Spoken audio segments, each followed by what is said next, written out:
বহরমপুর থেকে ফেরার সময় কেয়া গাড়িতে চুপচাপ বসেছিলেন, অথচ বহরমপুরে যাওয়ার সময় কত গল্প করতে করতে যাচ্ছিলেন। কি ব্যাপার, এত চুপ হয়ে গেলে কেন? ছেলের বিয়ে ঠিক হয়ে গেল, ভাবি বৌমাও তো যথেষ্ট সুন্দরী এবং সেই সাথে মার্জিতও, তাহলে এত কি ভাবছ? নির্মলেন্দু প্রশ্ন করেন স্ত্রীকে। তুমি কি একটা জিনিস লক্ষ্য করেছ? কি? সোনার চোখে সব পেয়েও যেন কিছুই না পাওয়ার ছাওয়া। যা অসম্ভব তার থেকে দূরে সরে যাওয়াটাই ভালো। সোনা জোর করে হলেও সেটাই করার চেষ্টা করছে, সেজন্যই চোখের ভাষা এখনো পাল্টে ফেলতে পারেনি। মানুষ তো অসম্ভবকে সম্ভব করার চেষ্টাও করে, সোনা আবার সেই চেষ্টা করবে না তো? সব অসম্ভবকে সম্ভব করা যায় না কিয়া। আমার মনে হয় এই নিয়ে আর আলোচনা না করাই ভালো, না হলে সারাটা জীবন সন্দেহে দোলাচলেই তুলতে হবে। আমাদের দুজনের চেষ্টা করতে হবে সোনা এবং পদ্মিনীর জীবন যেন কোনো অনভিপ্রেত ঘটনা না ঘটতে পারে। আমি কি বলতে চাইলাম বুঝতে পেরেছো তো? আমরা মুখে কিছু না বললেও দুজনেই দুজনের মদনের কথা বুঝতে পেরেছি। আমরা যে ওর বাবা মা। স্বর্ণভরা অনেকক্ষণ চলে গেছে, তবুও কমলের বিছানা ছেড়ে উঠতে ইচ্ছে করছে না। সন্ধ্যা হয়ে গেছে, তা উঠে আলোটা জ্বালতে ইচ্ছে করছে না। মনে হচ্ছে আলো জ্বালালেই মনের ভিতরের রূপটা নিজের চোখের কাছেই স্পষ্ট হয়ে উঠবে। কি যেন এক অস্বস্তি। অতনু চলে যাওয়ার পর অতনুর ভালোবাসার চিহ্ন নিজের শরীরেই অনুভব করে ভেবেছিল ওদের ভালোবাসার ফসলকে নিয়ে ওর জীবনটা কেটে যাবে ঠিক, কিন্তু ভগবান ওর জীবনে এক কণাও স্বস্তির ঠিকানা বোধ হয় দেবেন না বলেই ঠিক করে রেখেছেন। নিজের মনের দরজায় তালা দিয়ে দিলেও কে যেন বারবার সেই দরজায় এসে ধাক্কা দিচ্ছে। কি গো, আলো জ্বালোনি? শরীর খারাপ নাকি? পমি কমলের ঘরে ঢুকে আলোটা জ্বালিয়ে দেয়। না, ওই একটু গা হাত পা ম্যাজম্যাজ করছে। সে কি, জ্বর আসেনি তো? পমি কমলের কপালে হাত রাখে। না, জ্বর তো নেই। মন খারাপ লাগছে কমল? পমি জিজ্ঞেস করে। না না, মন খারাপ লাগবে কেন শুধু শুধু? আসলে মনের সঙ্গে যুদ্ধ আমরা সবাই করছি কমল। আমি, তুমি, স্বর্ণভূতা তিনজনই, কিন্তু তোমার যুদ্ধটা অনেক কঠিন। কি বলতে চাইছো পমি? আমি কিছুই বুঝতে পারছি না। দেখো, আমি খোলাখুলি আজ তোমার সঙ্গে কথা বলবো, এতে মনে হয় সবারই ভালো। স্বর্ণভূতার যুদ্ধ তোমারকে মন থেকে কি করে সরাবে?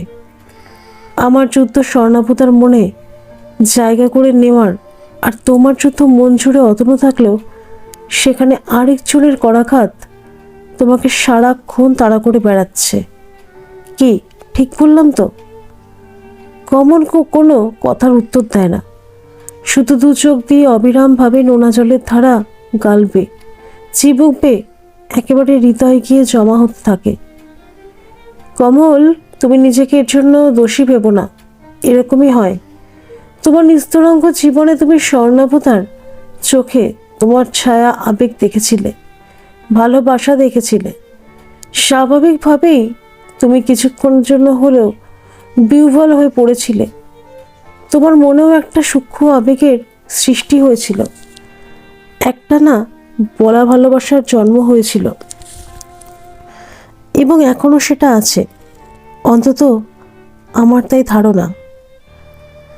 এটা পাপ না, এটা পাপ নয়। স্বামীর ভালোবাসা তোমাকে জীবনে চলার পথে এগিয়ে নিয়ে যাবে, আর স্বর্ণভূতার ভালোবাসাকে মনের এক কোণে হলেও যত্ন করে রেখো। এটা কিন্তু নিখাদ, খাঁটি সোনার মতো ভালোবাসা। যখন চলতে চলতে ক্লান্ত হয়ে পড়বে, তখন এই সোনার মতো ভালোবাসার দিয়ে পথটাকে উজ্জ্বল করে নিও। পমি, আমি ক্লান্ত, জানি তো, সেই জন্যই তো এতগুলো কথা বললাম। যখনই তুমি সকালে আমায় বললে ওরা আসলে যেন তোমায় না ডাকি, তখনই আমি বুঝতে পেরেছি তুমি স্বর্ণাভতার মুখোমুখি হতে চাইছো না। তুমি ভেবো না কমল, সময় হচ্ছে সময়ের বেস্ট ফ্রেন্ড। সব ঠিক হয়ে যাবে। আর যখনই তোমার কোল জুড়ে একটা ছোট্ট পুতুল আসবে, দেখো তখন তুমি অনেক কিছুর থেকেই মুক্তির পথ খুঁজে পাবে। পমি, জানো তো, আমার না পিসিমণিকে খুব দেখতে ইচ্ছে করছে। খবর দেব তোমার পিসিমণির বাড়িতে? না না, পিসেমশাইয়ের শরীর ভালো না, পিসিমণি কি করে আসবেন? সেই তো। ঠিক আছে, তুমি আরও একটু বিশ্রাম নাও, একটু পরে হয়তো ভালো লাগবে তোমার।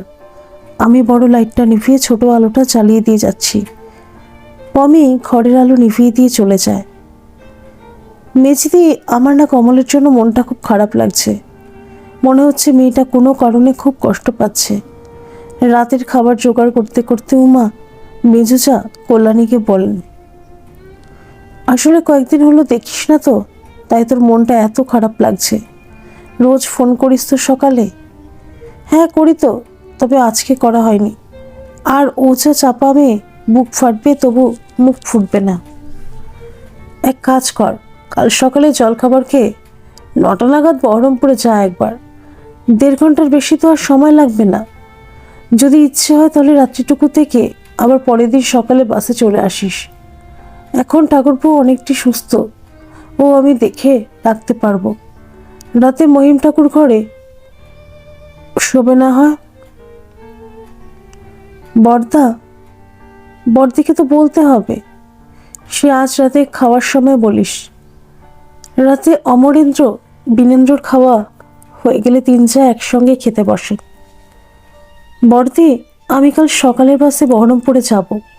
কমলটার জন্য বড় মন খারাপ লাগছে। উমা বড়চা নলিনীকে বলেন, ঠাকুরপোকে কে দেখাশোনা করবে? নলিনী রাগ স্বরে জিজ্ঞেস করেন। এখনো উনি উমার সঙ্গে ভালো করে কথা বলেন না। আমি বললাম ওকে যেতে, অন্য বাড়িতে মেয়েরা পড়ে রয়েছে। উমার মনটা বড় উতলা হয়ে পড়েছে কমলের জন্যে। ঠাকুরপোর দেখাশোনা আমিও একদিন ঠিক চালিয়ে নিতে পারবো। মেজ কল্যাণী বলেন, অন্যের বাড়ি হবে কেন? ওটা তো ওর আরেক মায়ের বাড়ি, তাই না? নলিনী ব্যঙ্গাত্মক সুরে বলেন, হ্যাঁ বর্দি, এটা তুমি ঠিকই বলেছ। ওটা ওর আরেক মায়ের বাড়ি। এই পিসিমণি নিজের রক্তের হয়েও তো কিছুই করতে পারলাম না। ওই পরের রক্তের মানুষটাই আজ ওকে আগলে রেখেছেন। ভালো, দেখা যাবে কতদিন আগলে রাখেন। ঠিক বলেছ বর্দি, এত আশীর্বাদ দিলে মেয়েটার কপালে না জানি কি আছে। উদ্দিনীর সাথে কথা বলে কমলের মনটা একটু হালকা হয়। রাতে বিছানায় শুয়ে মনে হয়, এখন যদি পিসিমণি থাকতো তাহলে অনেক গল্প করত। অতনুর কথাও খুব মনে পড়ছে। মাত্র 2 বছরের বিবাহিত জীবন, কিন্তু মনে হয় যেন জন্ম জন্মান্তরের বন্ধন। শুধু স্বামী না, বন্ধুও ছিল ওর। কত রাত না ঘুমিয়ে শুধু গল্প করেই কাটিয়ে দিয়েছে। তারপরে বেলা করে উঠে শাশুড়ি মায়ের কাছে বকুনি খেয়েছে, তবু সেটাও যেন মধুর ছিল। কিন্তু আজকাল যে কি হয়েছে, চোখ বন্ধ করলে অতনু জাগিয়ে দেয়, আর খোলা চোখের পাতায় অস্পষ্ট আর একজোড়া মুগ্ধ চোখের চাউনি। কখন যে দুটো চোখ ঘুমে জড়িয়ে এসেছে বুঝতেও পারিনি। রাতে কখন কমলা এসে ওর ঘরে বিছানা করে শুয়েছে কিছুই টের পায়নি। ভোরবেলা কমলার ক্যামকাট ভাঁজ করার আওয়াজে ঘুম ভেঙে যায় কমলের। কি গো কমলা দিদি, সকাল হয়ে গেছে? কাল রাতে কখন এসে শুয়েছ, টেরই পাইনি। হ্যাঁ গো, 6:30 বাজে। কাল রাতে আমি যখন শুতে এসেছি তখন তুমি অঘোরে ঘুমোচ্ছিলে। অনেকদিন বাদে মনে হলো একটু শান্তিতে ঘুমোচ্ছ। হ্যাঁ, কালকে রাতে ঘুমটা ভালোই হয়েছে। কমলও উঠে গায়ের পাতলা কম্বলটা ভাঁজ করতে থাকে। তুমি এত তাড়াতাড়ি উঠছো কেন? আরও একটু শুয়ে থাকো, আমি ওপর থেকে চা করে নিয়ে এসে ডাকবো তোমায়। রোজই কমলের চা কমলা ওপর থেকে নিচে নিয়ে আসে। মল্লিকা বলে দিয়েছেন কমলের প্রেশার হাইয়ের দিকে, তাই ওপর নিচ করা যাবে না। না গো কমলা দিদি, উঠে যখন পড়েছি ব্রাশ করে একটু লনে গিয়ে হাঁটি, খুব ইচ্ছে করছে। বেশ যাও, তবে গায়ে শালটা জড়িয়ে নিও, আর পায়ে চটি দিয়ে নিও কিন্তু, না হলে ভোরের ঠান্ডা লেগে হঠাৎ লেগে গেলে জ্বর জারি এসে যাবে। হ্যাঁ হ্যাঁ, তুমি এত চিন্তা করো না তো। বহুদিন পর কমল ভোরের আকাশ দেখছে। রাতে ভালো ঘুম হয় না, তাই বেশি সকালে উঠতে পারে না। চারিদিকে মাখা মাখা কুয়াশা, কুয়াশার ফাঁক ফোকর দিয়ে সূর্যের আলো ঘাসের ওপরে পড়ে শিশুর বিন্দুগুলোকে মুক্তোর মতো মনে হচ্ছে। কমলের ইচ্ছে করলো না লনের ওপর দাঁড়িয়ে হাঁটতে, ঘাসের আগার মুক্তগুলো যে পায়ের চাপে হারিয়ে যাবে। শীতের সকাল, তাই একটু একটু করে আকাশটা লাল হচ্ছে। খুব ভালো লাগছে কমলের। ঘরে গিয়ে ডায়েরিয়ার পেনটা নিয়ে আসে। অনেকদিন পর কিছু লিখতে ইচ্ছে করছে। খোলা বারান্দায় গদিমোড়া বেতের চেয়ারে বসে। পূবে উদয়, পশ্চিমে অস্ত। বলো তো কোন দিকটি করবে আমার হৃদয়কে একটু সুবিন্যস্ত? পূবের আলোয় হৃদয় যদি কান বাঁধে, পশ্চিমের গোধূলিতে হৃদয় শুধু কাঁদে। দক্ষিণা বাতাস যদি বেঁধে দেয় ঘর, উতুরে হাওয়ার তা হয়ে যায় চরাচর। জানি না আর কোনোদিনও হবে কিনা কথা বলা, পলাশের রং গায়ে মেখে পথ চলা। তবুও হৃদয় বলে, ধৈর্য ধরো ধৈর্য ধরো, আপন সুবাসে হৃদয়কে ভরো। কি হলো কমল দিদি, হাঁটলে না? কমলার প্রশ্নে কমল চমকে ওঠে। না, এত সুন্দর মুক্তদানাগুলোকে নষ্ট করতে ইচ্ছে করলো না। আমার চেয়ারটা এখানে দেবে গো? হ্যাঁ হ্যাঁ, আমারটাও নিয়ে আসছি, দুজনে বসে একটু গল্প করি। কমলা গিয়ে ট্রেতে করে দুজনের জন্য চা আর কমলের জন্য দুখানা ক্রিম ক্র্যাকার বিস্কুট নিয়ে আসে। কমলা দিদি, জানো তো আজ অনেকদিন পরে মনটা একটু ভালো লাগছে। সে তোমাকে দেখেই বুঝতে পারছি গো, কি কচি বয়স। এই বয়সেই তোমার এত দুর্ভোগ। বাদ দাও এসব কথা, ভাগ্যের ওপরে তো আর কারোর হাত নেই। আজ একটু তোমার কথা বলো না গো। আমার আবার কথা? আমার বাড়িও তো রঘুনাথগঞ্জে। সেই কোন ছোটবেলায় মা বাবা মরে গেল, মামার বাড়িতে মানুষ।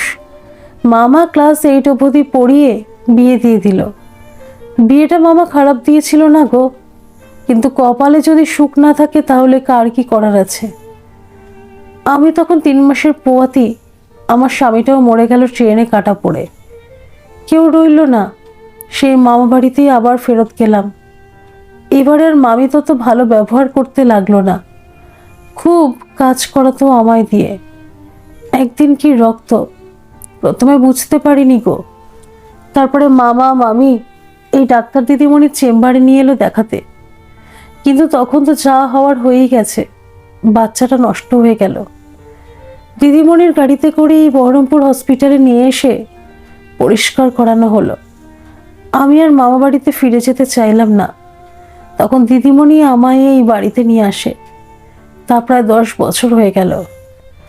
আচ্ছা দিদি, একটা কথা বলবো, রাগ করবে না তো? না না, রাগ করবো কেন, বলো না। তোমার এই কচি বয়স, তুমি তো নতুন একটা জীবন শুরু করতে পারো। স্বর্ণাভ দাদাবাবু কিন্তু তোমায় খুব ভালোবাসে। পমি দিদিকে মনের বিরুদ্ধে গিয়ে বিয়ে করছে, বুঝলে? আমি ঠিক বুঝেছি। কমলা দিদি, তোমার পায়ে পড়ি, তুমি এই কথার মুখেও এনো না কোনোদিনও। কমল কাকুতি করে। ও মা, তোমরা এখানে? আমি ভাবছি গেল কোথায় দুজনে। মল্লিকা বারান্দায় এসে বলেন, এ বাবা, দেখো কত বেঁচে গেল। দিদিমণি, তুমি ড্রেস করে টেবিলে এসে বসো, আমি এক্ষুনি তোমার ব্রেকফাস্ট রেডি করে দিচ্ছি। কমল দিদি, তুমি এখন ঘরে গিয়ে একটু শো, অনেকক্ষণ বসে আছো। আমি তোমার খাবারটা ঘরে দিয়ে আসছি। কমলা হন্তদন্ত হয়ে রান্নাঘরের দিকে চলে যায়। কমলও ঘরে গিয়ে একটু শোয়। সত্যি কোমরটা একটু ব্যথাই করছে। খানিক বাদে কমলা কমলের জন্য খাবার নিয়ে আসে। কমলা দিদি, আজ আমার দুধ খেতে একটু ইচ্ছে করছে না। ঠিক আছে, জোর করে খেও না। তাহলে কি আরেক পিস পাউরুটি দেব? না না, আর কিছু লাগবে না, খুব লেবুর আচার খেতে ইচ্ছে করছে। লেবুর আচার এই সকালবেলায় কেউ খায় নাকি? আর তাছাড়া লেবুর আচার ঘরে তো নেইও। ঠিক আছে, বিকেলে বাজারে গিয়ে খোঁজ করবো, কেমন? কমলা খাবারটা দিয়ে চলে যায়। ব্রেকফাস্ট করে কমলের চোখটা একটু লেগে এসেছিল। স্বপ্ন দেখে পিসিমণি এসে ওর মাথায় হাত বোলাচ্ছে। কমলের চোখের কোণা বেয়ে জল গড়িয়ে পড়ে। পিসিমণি, আমার কেউ নেই, আমার কেউ নেই পিসিমণি। কে বলল তোর কেউ নেই? তুই যখনই আমায় ডাকবি আমি তখনই চলে আসবো রে মা।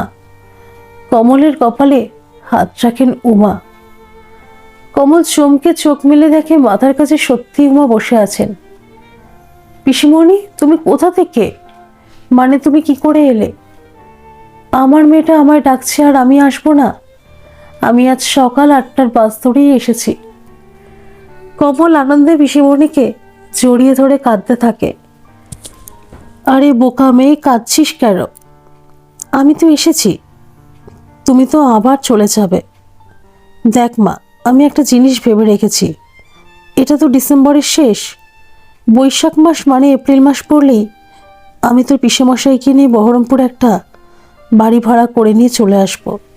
তখন তোরও ভরা মাছ থাকবে, আমি তোর দেখাশোনা করব। ততদিনে তোর পিসেমশাই অনেকটা সুস্থ হয়ে যাবেন। আমি মল্লিকাদির সঙ্গে আজই রাতে কথা বলে নেব। তুমি আজ থাকবে পিসিমণি? হ্যাঁ রে মা, আজকের দিনটা থাকবো, কাল সকালের বাসেই আবার চলে যাব। পিসেমশাইয়ের অসুবিধা হবে না? না, আজকের দিনটা তোর মেজমণি চালিয়ে নেবেন বলেছেন। আচ্ছা, ভালো কথা। মনে থাকতে থাকতে ব্যাগ থেকে বের করে রাখি। উমা ব্যাগের ভিতর থেকে একটা কাচের ছোট বয়াম বের করেন। এই দেখ, তোর প্রিয় লেবুর আচার, অল্পই ছিল। কোমল ভাবে এনারা সবাই কি আগের জন্মর মা ছিল? দুপুরবেলা মল্লিকা চেম্বার থেকে ফিরে উমাকে দেখে যেমন অবাকও হলেন তেমনই খুশিও হলেন। কখন এলে? মল্লিকা জিজ্ঞেস করেন উমাকে। এই তো সকাল 10টা নাগাদ পৌঁছিয়েছি। খুব মনটা খারাপ লাগছিল কমলের জন্য, তাই আর থাকতে পারলাম না। খুব ভালো করেছো। কমলের পিসেমশাইয়ের শরীর কেমন আছে? ওনার শরীর আগের থেকে অনেকটাই ভালো। মেজদি বললেন একটা দিন সামনে নিতে পারবেন, তাই সাহস করে চলে এলাম। বেশ বেশ, আমি রেডি হয়ে আসছি ওপর থেকে, তারপর একসঙ্গেই খেতে বসবো, কেমন? পমির সঙ্গে দেখা হয়েছে তো? না, পমি বোধহয় টের পায়নি আমি এসেছি। ওমা, সে কি, এত বেলা হয়ে গেল নিচে ব্রেকফাস্ট করে যায়নি? কমলা, পমি এখনো ওঠেনি? দিদিমণি, আমি পমি দিদির জলখাবার নিয়ে ওপরে গেছিলাম। পমি দিদি শুয়েছিল, বলল শরীরটা ভালো লাগছে না তাই খাবে না, পরে ঘুম থেকে উঠে খাবে। আমি আরও একবার গেছিলাম কিন্তু তখনও ঘুমোচ্ছিল বলে আর ডাকিনি। এই পমি, 1:30 বেজে গেছে, এখনো শুয়ে আছিস? ও বাবা! মল্লিকা কপালে হাত দিয়ে দেখেন জ্বরে গা পুড়ে যাচ্ছে।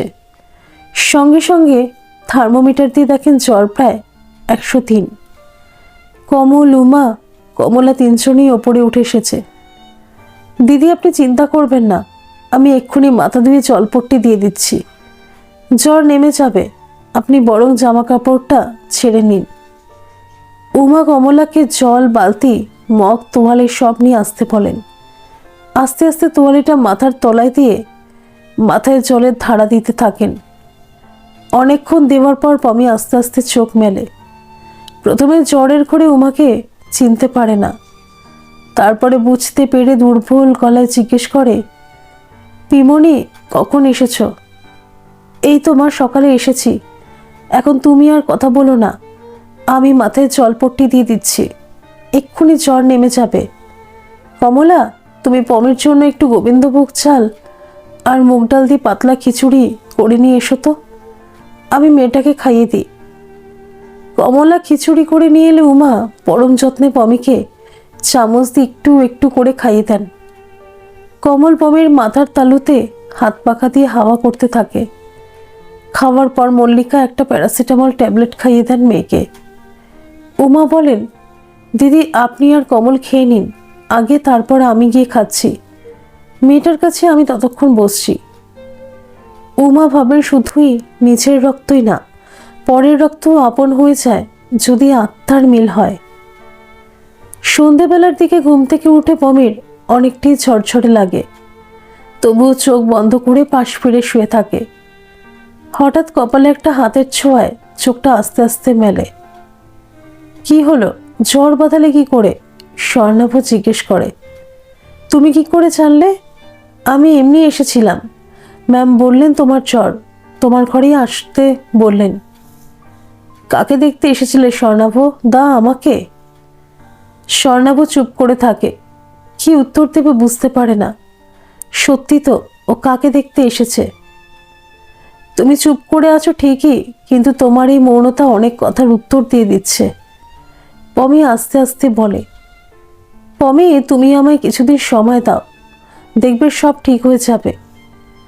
জানি না স্বর্ণাভদা কোনোদিনই কিছু ঠিক হবে কিনা, তবুও একটা কথা আছে না, আশায় বাঁচে আশা। জানো তো, ভালোবাসার নদীর গতিপথ পাল্টানো খুব কঠিন কাজ। আজ তোমার ক্ষেত্রেও যা আমার ক্ষেত্রেও ওই একই ব্যাপার। দুজনেই আমরা সমব্যথী। মানে ঠিক বুঝলাম না।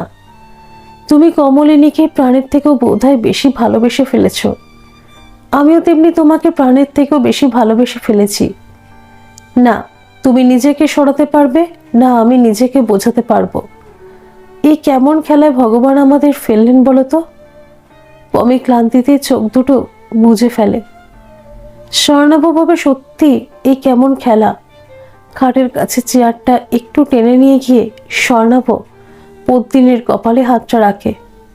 পমিও স্বর্ণাভর হাতটা চেপে ধরে বলে, স্বর্ণাভদা, তুমি কমলিনীকে বিয়ে করে ওকে একটা সুন্দর ভবিষ্যৎ দাও। স্বর্ণাভ হাতটা সরিয়ে নিয়ে বলে, এমন অসম্ভব কথা বলে তুমি আমাকে দুর্বল করে দিও না। আমি তো চেষ্টা করছি নিজেকে সামলাতে। যত তুমি চেষ্টা করবে নিজেকে সামলাতে, ততই তুমি আরো বেসামাল হয়ে পড়বে। আর তাছাড়া সব চেষ্টা কিন্তু হাতের মুঠোয় থাকে না। মুঠোটা আলগা হয়ে ফাঁক দিয়ে চেষ্টাগুলোও ছড়িয়ে পড়ে চারিদিকে। কমলিনী কোনো মতেই রাজি হবে না। ওর জীবনে অতনু ছাড়া আর কারোরই জায়গা নেই। এটাই তোমার ভুল ধারণা। জানো তো, আমি যদি বুঝি আমাকে কেউ বাঁধন ছাড়া ভালোবাসে, তাহলে অবচেতন মনে তার প্রতি আমার একটা দুর্বলতা সৃষ্টি হবেই। এটা তুমি কোনো মতেই রোধ করতে পারবে না। কেন, তোমার কি এরকম পরিস্থিতিতে পড়তে হয়েছে নাকি? আমি ইন জেনারেল কথাটা বললাম। একটা কথা বলবো? বলো। আমি যদি কমলিনীকে বোঝাই তোমার সঙ্গে নতুন জীবন শুরু করতে? ও বুঝবে না পমি। শুধু শুধু আমাকে ছোট করো না ওর কাছে। তোমার ভালোবাসাকে পারবে অন্য কারোর হাতে তুলে দিতে? কমল তো পারছে। কি আশ্চর্য, কমলিনী তো আমায় ভালোবাসে না, সুতরাং আমার প্রতি তার কোনো দায়বদ্ধতা নেই। আমি কাকে বিয়ে করলাম, কার সাথে জীবন কাটাবো, তাতে তার কিচ্ছু যায় আসে না। তুমি শুধু শুধুই জেদ করছো। যেটা সম্ভব নয় সেটা করার চেষ্টা করো না, তাতে কারোরই মঙ্গল হবে না। হঠাৎ পমি উঠে বসে স্বর্ণাভর বুকে মাথা রাখে। আমি তোমায় আমার নিজের থেকেও বেশি ভালোবাসি, তাই তুমি কোনোভাবেই কষ্ট পাও আমি সেটা চাই না। স্বর্ণাভ পমির মাথাটা বুকে চেপে ধরে বলে, আমি জানি পদ্মিনী তুমি কতটা ভালোবাসো আমায়, কিন্তু আমি বোধহয় সেই মর্যাদা তোমায় দিতে পারছি না। ভবিষ্যতের ওপরে ছেড়ে দাও সব কিছু। সরি, আমি বোধহয় ভুল সময় এসে পড়লাম। কমলের হঠাৎ আসাতে দুজনেই অপ্রস্তুত হয়ে যায়। স্বর্ণাভ ছিটকে সরে যায় পমির কাছ থেকে। না কমল, তুমি কোনো ভুল সময়ে এসে পড়োনি। আমাদের মধ্যে এখনো কোনো বিশেষ সম্পর্ক গড়ে ওঠেনি। তুমি বসো, পমি বলে। কিন্তু কমল যেমন এসেছিল তেমনই চলে যায় কিছু না বলে। ঘরে গিয়ে উমাকে জড়িয়ে ধরে কাঁদতে থাকে। কি রে, কি হলো? এই তো ওপরে গেলি পমিকে দেখতে, তা চলে এলি কেন? আর কাঁদছিসই বা কেন? ওপরে স্বর্ণাভবাবু এসেছেন পমির ঘরে। আমি একটু ভুল সময় ঘরে ঢুকে পড়েছিলাম। উমা বোঝেন কমলের মনেও স্বর্ণাভর আনাগোনা শুরু হয়েছে। না, আর দেরি করা যাবে না। পৌষ মাসটা কেটে গেলেই মাঘ মাসের গোড়াতেই কমলের পিসেমশাইকে নিয়ে বহরমপুরে বাড়ি ভাড়া করেই থাকবেন। না হলে কাঁদিস না মা, নিজের শরীরের সঙ্গে পেটের বাচ্চাটাও অসুস্থ হয়ে পড়বে। পৌষ মাসটা চলে গেলেই মাঘ মাসের প্রথমেই আমি তোর পিসেমশাইকে নিয়ে বহরমপুরে তোকে নিয়ে বাড়ি ভাড়া করে থাকবো। আজই রাতে মল্লিকাদিকে বলবো। তাই করো পিসিমণি, আমি নিজের সঙ্গে আর যুদ্ধ করতে পারছি না। আমি চাই না আমার জন্য কারোর ব্যক্তিগত জীবনের ক্ষতি হোক। হ্যাঁ, আমি তাইই করব। একটা মাস একটু কষ্ট করে থাকমা এখানে। মল্লিকাদি, আপনার সঙ্গে আমার একটা বিশেষ কথা ছিল। রাতে খাওয়ার সময় উমা প্রসঙ্গটা তোলে। হ্যাঁ বলো না, এত কিন্তু কিন্তু করছো কেন? আমি ভাবছিলাম কমলের পিসেমশাই তো এখন আর ট্রলারে যান না, লোক দিয়েই কাজ করানো হয়। আর এখন উনি আগের থেকে অনেকটাই সুস্থ, তাই আমি ওনাকে নিয়ে বহরমপুরেই বাড়ি ভাড়া করে থাকবো। তা বাড়ি ভাড়া করে থাকবে কেন? আমার এত বড় বাড়ি পড়ে থাকতে। তোমরা এখানে এলে তো কমলেরও ভালো লাগবে। না, আসলে কমলকে নিয়েই আমরা বাড়ি ভাড়া করে থাকবো। ও মা, সে কি? কমলের কি এখানে কোনো অসুবিধা হচ্ছে? ছি ছি মল্লিকাদি, এমন কথা মুখেও আনবেন না। আপনি যদি না পাশে দাঁড়াতেন তাহলে যে একা মেয়েটাকে নিয়ে কি করতাম কে জানে। তাহলে আমাকে খুলে বলো, কি ব্যাপার? নিশ্চয়ই কোনো গুরুতর কারণ আছে। কিন্তু আমি চিন্তা করছি মেয়েটার শরীরটা নিয়ে, ওর প্রেশার হাইয়ের দিকে। আমি এখানে ওকে দুবেলা চেক আপ করি, তুমি নিয়ে গেলে সেটা তো আর হবে না। প্রেগনেন্ট অবস্থায় হাই প্রেশার মা এবং বাচ্চা দুজনের জন্যই ক্ষতিকর। তুমি আমায় বলো তো কি হয়েছে? দিদি, আমি আপনাকে কি করেছে বলি? কমলও যে মুখ ফুটে আমায় কিছু বলছে তা নয়, কিন্তু ও নিজেকে এখান থেকে সরিয়ে নিতে চাইছে। আপনি কি সামান্য কিছু আন্দাজ করতে পারছেন না? দেখো মা, আন্দাজে কিছুই করতে পারছি না এমনটা বলবো না। মনের সঙ্গে শরীর ওতপ্রোতভাবে জড়িত। কমল অনেক শক্ত মনের মেয়ে, কিন্তু মনের সঙ্গে লড়াই করা অতটাও সহজ ব্যাপার নয়। জানো তো, আমরা একটা সমাধানহীন আবর্তের মধ্যে পড়ে গেছি। স্বর্ণাভকে আমি বহুদিন ধরে চিনি, অত্যন্ত কর্তব্যপরায়ণ এবং সংবেদনশীল ছেলে। এমন কোনো কাজও করবে না যাতে কারোর ক্ষতি হয়। তবে কমল যদি মনে করে দৃষ্টির বাইরে থাকলে সব দিক দিয়েই ভালো হবে, তাহলে আমি আর আপত্তি করব না। আমি একটা বাড়ির একতলাটা পুরো ভাড়া নিয়ে চেম্বার করেছি। সেখানে আমার চেম্বার বাদ দিয়েও আরও 3খানা ঘর আছে। কিচেন টয়লেট আছে 2টো, তার মধ্যে একটা টয়লেট পেশেন্টরা ব্যবহার করে। আমি চাইব কমলের ডেলিভারি হওয়া পর্যন্ত তোমরা ওখানেই থাকো। তাহলে কমল মোটামুটি আমার অবজারভেশনের মধ্যেই থাকতে পারবে। আমি ওর প্রেশারটা নিয়ে খুবই চিন্তিত। প্রেশার অনেক সময় হাই হয়ে, তবে সেটা আরেকটু পরের দিকে। ওর তো এখন 3 মান্থস চলছে, দেখা যাক। দিদি, আর কত ঋণী হব আপনার কাছে? এটা ঋণের কোনো ব্যাপারই না। তোমরা আমার কাছে পরম আত্মীয়। কমল তো আমার সন্তান সম। তাহলে আমি 1 মাসের মধ্যে ঘরগুলো রিনোভেট করিয়ে নেব একটু। দিদি, কমলের জন্য আমারও খুব চিন্তা হচ্ছে। ওর বাবা মায়েরও তো হাই প্রেশার ছিল, তার উপরেও একটার পর একটা ঝড় মনের উপর দিয়ে বই চলেছে। চিন্তা করো না, যতটা সম্ভব ওকে বিশ্রাম আর নিয়মের মধ্যে থাকতে হবে। দেখতে দেখতে 1 মাস পেরিয়ে গেল। এর মধ্যে পমিও হোস্টেলে চলে গেছে। উমা সমরেন্দ্রকে নিয়ে বহরমপুরে চলে এসেছেন। মল্লিকার ভাড়া বাড়িতেই উমা, কমল আর সমরেন্দ্রকে নিয়ে উঠেছেন। কমলা চলে যাওয়াতে কমলার খুব ফাঁকা ফাঁকা লাগে। মাঝে মাঝে কমলায় চেম্বার বাড়িতে চলে যায়। ফাঁকা বাড়িতে ওর মন একেবারেই টেকে না।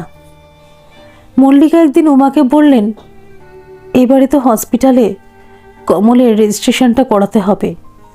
আমি আগামীকাল ওকে হসপিটালে নিয়ে যাব। যে ডক্টরের আন্ডারে ডেলিভারি হবে ওনার কাল ওপিডি আছে। সমরেন্দ্রবাবুকে একলা বাড়িতে রাখা ঠিক হবে না। তোমরা না গেলেও চলবে, আমি লোকাল গার্ডিয়ান হিসেবে সই করে দেব।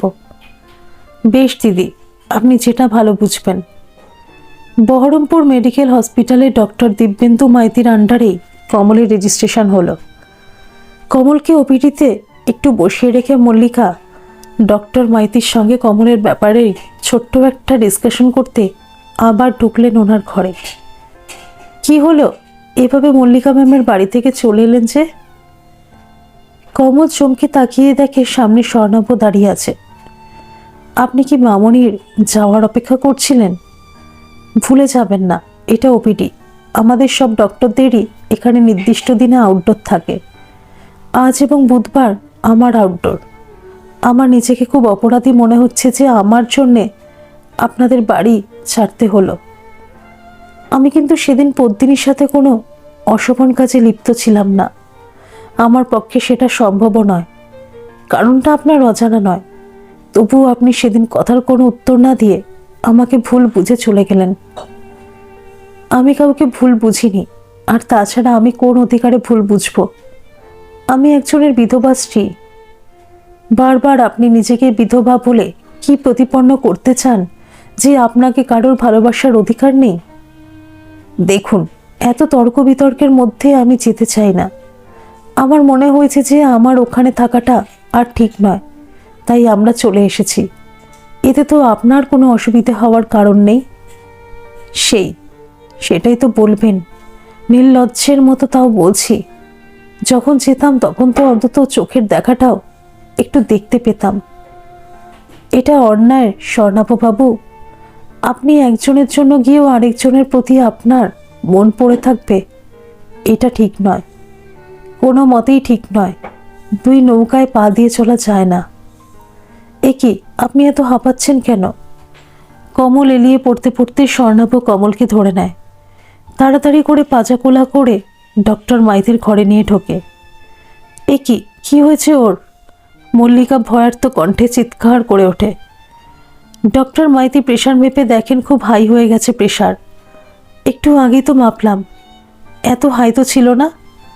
এর মধ্যে কি এমন হলো? স্বর্ণাভ, তুমি ওকে চেনো নাকি? হ্যাঁ স্যার, চিনি। অ্যাকচুয়ালি আমার সঙ্গে কথা বলতে বলতেই ওনার শরীরটা খারাপ হয়ে যায়। স্বর্ণাভ, তোমায় আমার বলা হয়নি কমলের প্রেশারটা হাইয়ের দিকে? ওর কোনো কারণেই কোনো উত্তেজনা ঠিক নয়। মল্লিকা বলেন, আই এম সরি ম্যাম। আমার দিক থেকে আর কোনোদিনও কোনো রকম অসুবিধে হবে না। স্যার, এখন ওনার ভয়ের কিছু নেই তো? না, এখন এখানেই একটু বিশ্রাম নিলে আশা করি আর কোনো অসুবিধে হবে না। তবে বি কেয়ারফুল। একটু ভুল কিন্তু অনেক বড় বিপদ ডেকে আনতে পারে। কি দরকার ছিল আমার কমলিনীর সামনে যাওয়ার? আমি তো জানি না ওর প্রেশার এত হাই। হে ভগবান, আমার কারণে যদি ওর কোনো ক্ষতি হয়েছে আমি তো নিজেকে কোনো দিনও ক্ষমা করতে পারবো না। জীবনের ঘোড়া পথে আমি কেন বারবার দিকভ্রষ্ট হয়ে যাচ্ছি? অন্তর্দ্বন্দ্বে স্বর্ণাভ জর্জরিত হতে থাকে। সাহসে ভর করে স্বর্ণাভ মল্লিকার কাছে যায়। আসবো ম্যাম? মল্লিকা নিজের ঘরে চেয়ারে বসেছিলেন, গভীর চিন্তায় নিমগ্ন। স্বর্ণাভর ডাকে চমকে উঠে বলেন, হ্যাঁ এসো। কমলিনীর প্রেশার যে এত হাই সেটা তো আমি জানতাম না। কমল আমার চেক আপে আছে, তাই তোমাকে বলাটা প্রয়োজন মনে হয়নি। সামান্য একটু বিরক্তি ধরা পড়ে মল্লিকার গলায়। আপনি কি আমার ওপরে বিরক্ত হলেন ম্যাম? স্বর্ণাভর প্রশ্নে মল্লিকা কিছুক্ষণ চুপ করে থেকে বললেন, দেখো স্বর্ণাভ, আমরা সবাই একটা অদ্ভুত পরিস্থিতির মধ্যে রয়েছি। আমি খোলাখুলিভাবে বলছি, পমি তোমাকে অন্তর দিয়ে ভালোবাসে। তুমি একটা দোটানার মধ্যে রয়েছ। কমলের কথা আমি কিছু বলতে চাই না।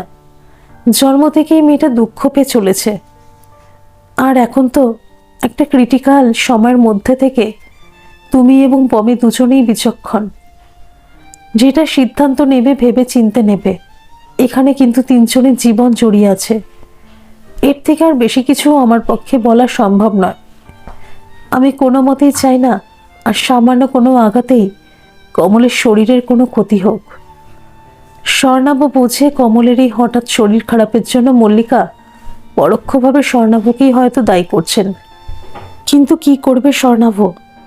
দিঘির জলে ডুবলে যে ওপরে টেনে তোলার জন্য যে দক্ষ ডুবুরির প্রয়োজন, কিন্তু টেনে তুললেও কি অতলান্তে সব কিছু উপড়ে ফেলা যাবে? সবুজ শ্যাওলা যদি মনের মেঝেতে পিছল ধরিয়ে দেয়, তাহলে কি সেখানে অন্য কেউ হাঁটতে পারবে? এখন কি একটু সুস্থ বোধ করছো মা? ডক্টর মাইতি কমলের মাথায় হাত দিয়ে জিজ্ঞেস করেন। কমল আস্তে আস্তে ক্লান্ত চোখ দুটো খোলে। আবছা দৃষ্টিতে দেখে সামনে মল্লিকা ডাক্তারবাবু দাঁড়িয়ে আছেন। চোখ দুটো ঘুরে ফিরেই স্বর্ণাভর ওপরেই নিবদ্ধ হয়। ক্লান্ত চোখের গল্পে এক ফোঁটা জল গড়িয়ে পড়ে। মল্লিকা কমলের চোখের জল দেখে অনেক কিছুই অনুমান করতে পারেন। ভালোবাসাটা বোধ হয় একতরফা নয়। কমলের মনের খাঁজেও আটকানোর জন্য একমুখী ভালোবাসাটা ছটফট করে মরছে। মামনি, আমি বাড়ি যাব, কমল মল্লিকাকে বলে। মা, তোমাকে মনে হয় আজ আমি ছাড়তে পারবো না। দুদিন আমাদের নজরে তোমায় থাকতে হবে। প্রেশারটা একটু হাই রয়েছে তো। ডক্টর মাইতি বলেন। মামনি, পিসিমণি তো চিন্তা করবেন, ভাববেন কি না কি হয়েছে। না কমল, ডাক্তারবাবু যেটা বলছেন সেটাই করতে হবে। প্রেশারটা একটু নর্মাল হলে বাড়ি নিয়ে যাব। উমাকে যা বলার আমি বলবো, তুই কোনো চিন্তা করিস না মা। মল্লিকার মুখে তুই ডাক শুনে কমল মল্লিকার হাত দুটো জড়িয়ে ধরে। মনে হয় যেন মা এসেছে। ডক্টর, আপনি তাহলে একটা কেবিনের ব্যবস্থা করে দিতে পারবেন তো? রাতে ওর পিসিমণি এসে তো থাকতে পারবেন না, ওনার স্বামী অসুস্থ। আমি থাকব। অবশ্যই। স্বর্ণাভ, তুমি সুপারের সঙ্গে কথা বলে একটা কেবিনের বন্দোবস্ত করো। ঠিক আছে স্যার। স্বর্ণাভ বেরিয়ে যায়। কমলকে হসপিটালে ভর্তি করে মল্লিকা আবার নিজের চেম্বারে ফিরে যান। মল্লিকাকে একা ঢুকতে দেখে উমা অবাক হয়ে যান। দিদি, কমল কোথায়? শোনো, আগের থেকেই ভয় পেও না। কমলের প্রেশারটা একটু বেড়ে গেছিল, হসপিটালে গিয়ে তাই ডাক্তারবাবু ওকে অবজারভেশনের জন্য 2 দিন ভর্তি রেখেছেন। ও মা, কি হবে এখন? কিচ্ছু হবে না। হসপিটালে সারাক্ষণ ডাক্তাররা রয়েছেন, মনিটরিংটা ঠিকঠাক হবে। মল্লিকা খানিকটা ইচ্ছে করেই স্বর্ণাভর কথাটা চেপে গেলেন। এমনিতেই উমা ওই বিশেষ কারণেই যে ওনার বাড়ি থেকে চলে এসেছেন সেটা মুখ ফুটে না বললেও মল্লিকা সবই বুঝতে পেরেছিলেন। দিদি, আমি এক্ষুনি যাব কমলের কাছে। শোনো, এত উতলায় হও না। এখন ডক্টর মাইতি থাকবেন, উনি 3টের সময় আর একবার ওকে দেখে তারপরেই বাড়ি যাবেন। এখন তো 1:30 বাজে। তোমরা স্নান খাওয়া করো, আমিও বাড়ি থেকে সব সেরে কমলাকে নিয়ে আসছি। কমলা দাদার কাছে বসবে, তুমি আর আমি হসপিটালে যাব। রাতে আমি হসপিটালে থাকব, কোনো অসুবিধা হবে না। ওখানে কেবিনে পেশেন্টের সাথে থাকার জন্য আলাদা বেডের ব্যবস্থা আছে। দিদি, আপনি সত্যি ওর মা। মল্লিকা উমার পিঠে হাত রাখলেন, যেন আশ্বাসের কথা নীরবে বলে দিলেন। বিকেলবেলা উমাকে দেখে কমল ফুপিয়ে কেঁদে ওঠে। ছি কমল, এমন মা থাকতে কেউ কাঁদে? মল্লিকার দিকে তাকিয়ে বলেন উমা। পিসিমণি, আমার সাথে বারবার এরকম হয় কেন? কমলের এই একটা প্রশ্নের মধ্যে যেন অনেকগুলো প্রশ্ন লুকিয়ে আছে। উমা এবং মল্লিকা দুজনেই দুজনের দিকে তাকান। সব ঠিক হয়ে যাবে মা, ভগবান খুব দুষ্টু। আসলে দেখেন তোর তো খুব সহ্য শক্তি, তাই তোর সঙ্গে খেলা করেন। উমা কমলকে বোঝাতে থাকেন। তা বলে এইরকম খেলা, এক নাগাড়ে খেলতে খেলতে যদি হেরে যাই? উমা কমলের মুখে হাতটা চেপে ধরেন। খবরদার, যদি আর একবারও এরকম কথা বলবি। কমলরা কখনো হারে না। আমার মনে হয় এখন ওর বেশি কথা না বলাই উচিত। কমল, একটা কথা তোকে বলি, ডিপ্রেসিভ কথাবার্তা একদম বলবি না। সব সময় পজিটিভ চিন্তা ভাবনা করবি। এই সময় যত হাসি খুশি থাকবি বেবি তত হেলদি হবে। মল্লিকা কথাগুলো বলে একটু বাইরে যান, যদি ডক্টর মাইতির সঙ্গে কথা বলে নেওয়া যায়। কেবিন থেকে বেরিয়ে দেখেন স্বর্ণাভ ওই ডিপার্টমেন্টে একটা ভিজিটারদের চেয়ারে বসে আছে, মাথা নিচু করে। কি ব্যাপার স্বর্ণাভ, তুমি কোয়ার্টারে যাওনি? মল্লিকার প্রশ্নে স্বর্ণাভ মুখ তুলে তাকায়, চোখ দুটো যেন জলে ভরে রয়েছে। স্বর্ণাভকে নিরুত্তর দেখে মল্লিকা আবারও জিজ্ঞেস করেন, কোয়ার্টারে যাওনি কেন? ম্যাম, আমার নিজেকে খুব অপরাধী মনে হচ্ছে। আমার সঙ্গে কথা বলতে বলতেই কমলিনী অসুস্থ হয়ে পড়ে। ওর যদি কিছু হয়ে যায় আমি নিজেকে কোনোদিনও ক্ষমা করতে পারবো না। তুমি একজন ডক্টর হয়ে এত বিচলিত হলে হবে?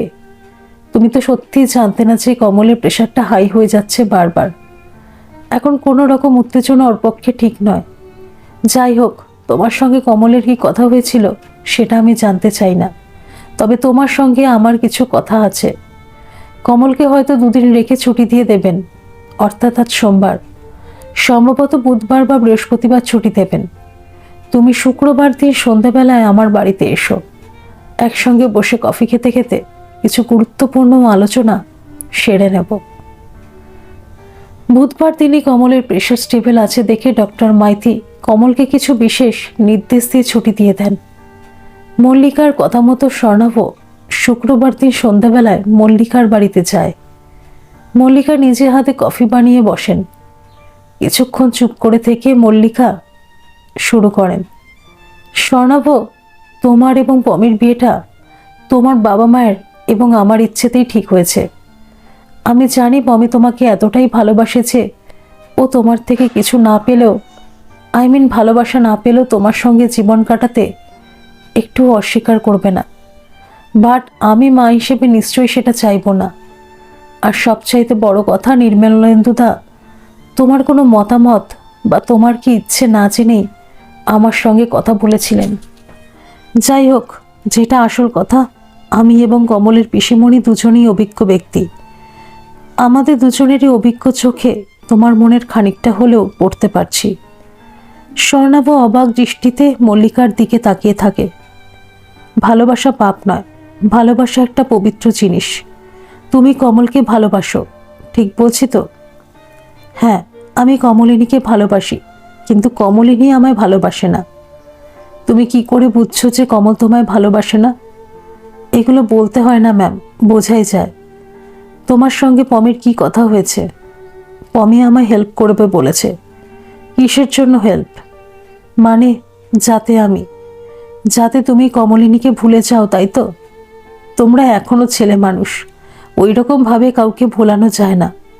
কমল ভেবেছিল এই বাড়ি থেকে চলে গেলে সব হয়তো ঠিক হয়ে যাবে, কিন্তু কমলের চোখেও আমি তোমার জন্য জল দেখেছি।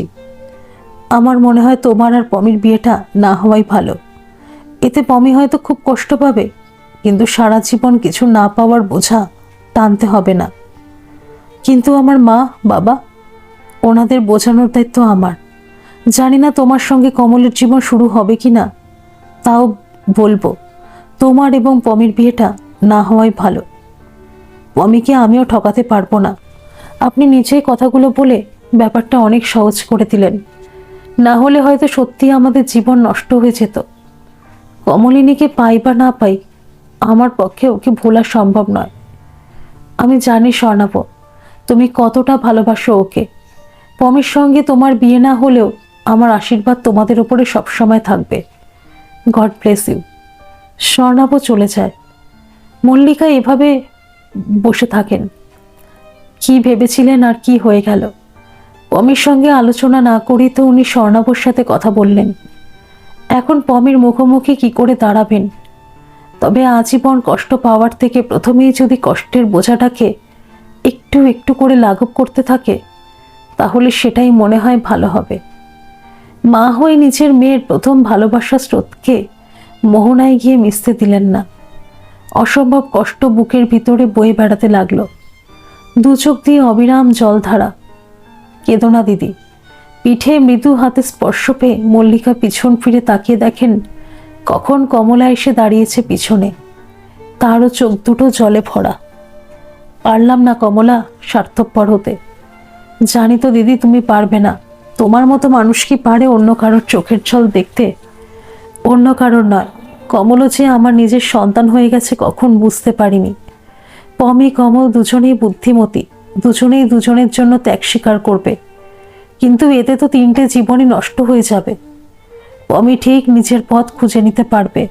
ওর সামনের জগতের পরিধি অনেক বিস্তৃত, কিন্তু কমলের জীবন একটা ছোট্ট গণ্ডির মধ্যে সীমাবদ্ধ।